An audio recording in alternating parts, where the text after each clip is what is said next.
नाग पंचमी तब से मनाया जाती है जब से भारत के कोने कोने में नाग वंश के राजाओं ने बौद्ध सभ्यता के प्रति अपना पूरा योगदान दिया।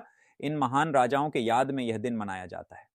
नाग एक जाति थी, इसी जाति के नाग लोग भारत के मूल निवासी हैं, इन्हें असुर कहा गया। नागवंशी राजा व योद्धाओं में अनंत, बासुकी, शेष, पदम, कवल, ककोटिक, अस्त्र, शंखपाल, कालिया और पिंगल नागवीर प्रसिद्ध है। भारत में इनका ही वर्चस्व था और यह नाग भगवान बुद्ध के अनुयायी व बौद्ध धर्म के प्रचारक थे। उनका साम्राज्य भारत, यूनान, मिस्र, चीन, जापान आदि देशों में भी रहा है। नाग वंश के बौद्ध लोग सावन की पंचमी के दिन वार्षिक पंचायत करते थे। यह पंचायत मुखिया का चुनाव के लिए होती थी। इस दिन लोग नहा धोकर अपने आराध्य देव तथागत बुद्ध की वंदना करके सुबह ही गांव के संस्थागार में एकत्र होते थे।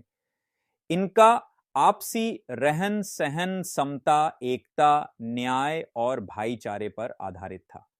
मुखिया तथा संघ नायक का चुनाव के दौरान प्रत्याशी के योग्यता प्रदर्शन के लिए कई तरह की प्रतियोगिता हुआ करती थी, जैसे तलवारबाजी, घुड़सवारी, तीरंदाजी, मल्लयुद्ध आदि।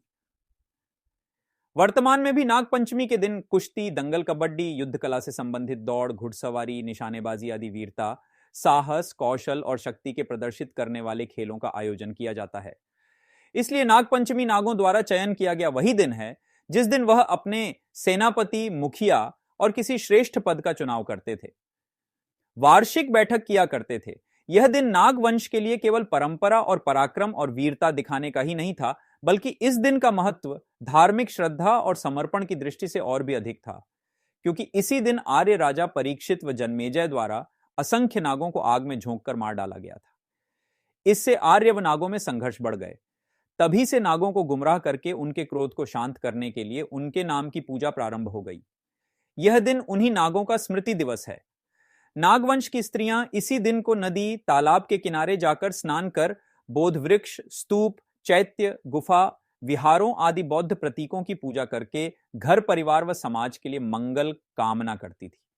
इसी समय घात लगाकर विकृत मानसिकता के लोगों ने इन स्त्रियों की पिटाई तथा बेइज्जती की। कालांतर में सामाजिक जागरूकता के कारण ऐसा कर पाना असंभव हो गया। फिर भी इस परंपरा का निर्वाह अपने ही लोग गुड़िया पीट कर करते हैं।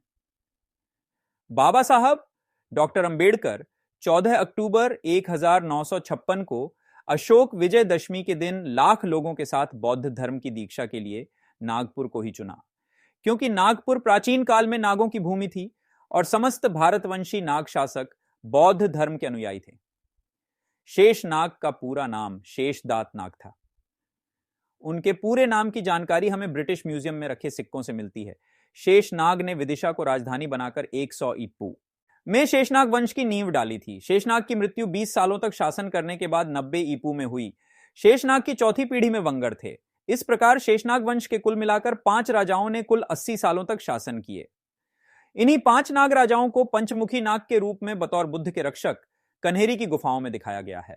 जिन बुद्ध की प्रतिमाओं के रक्षक सातमुखी नाग हैं, वे पंचमुखी नाग वाली प्रतिमाओं से कोई 350 साल बाद की हैं। नाग पंचमी ये त्योहार दरअसल उन 5 महान पराक्रमी नागवंशी राजाओं की याद में मनाया जाता था जिन्होंने बुद्ध संदेश का प्रसार भारत व भारत पार किया। उनके नाम थे अनंत, वासुकी, तक्षक, करकोटक और 5वां ऐरावत। नाग पंचमी का संबंध नाग, इन सांप से न होकर नाग या टोटेम 5 पराक्रमी नाग राजाओं से संबंधित है। उनके गणतांत्रिक रिपब्लिकन स्वरूप में अनेक स्वतंत्र राज्य अस्तित्व में थे, जिसमें अनंत यह सबसे बड़ा जम्मू कश्मीर का अनंतनाग, यह शहर उनकी याद की गवाही देता मौजूद है। उसके बाद दूसरे वासुकी नागराज ये कैलाश मानसरोवर क्षेत्र के प्रमुख थे। तीसरे नागराजा तक्षक, जिनकी यादगिरी के रूप पाकिस्तान में तक्षशिला है। चौथे नागराजा करकोटक और 5वें ऐरावत रावी नदी के पास। इन 5 नागराजाओं के गणतांत्रिक राज्य की सीमा एक दूसरे से जुड़ी हुई थी।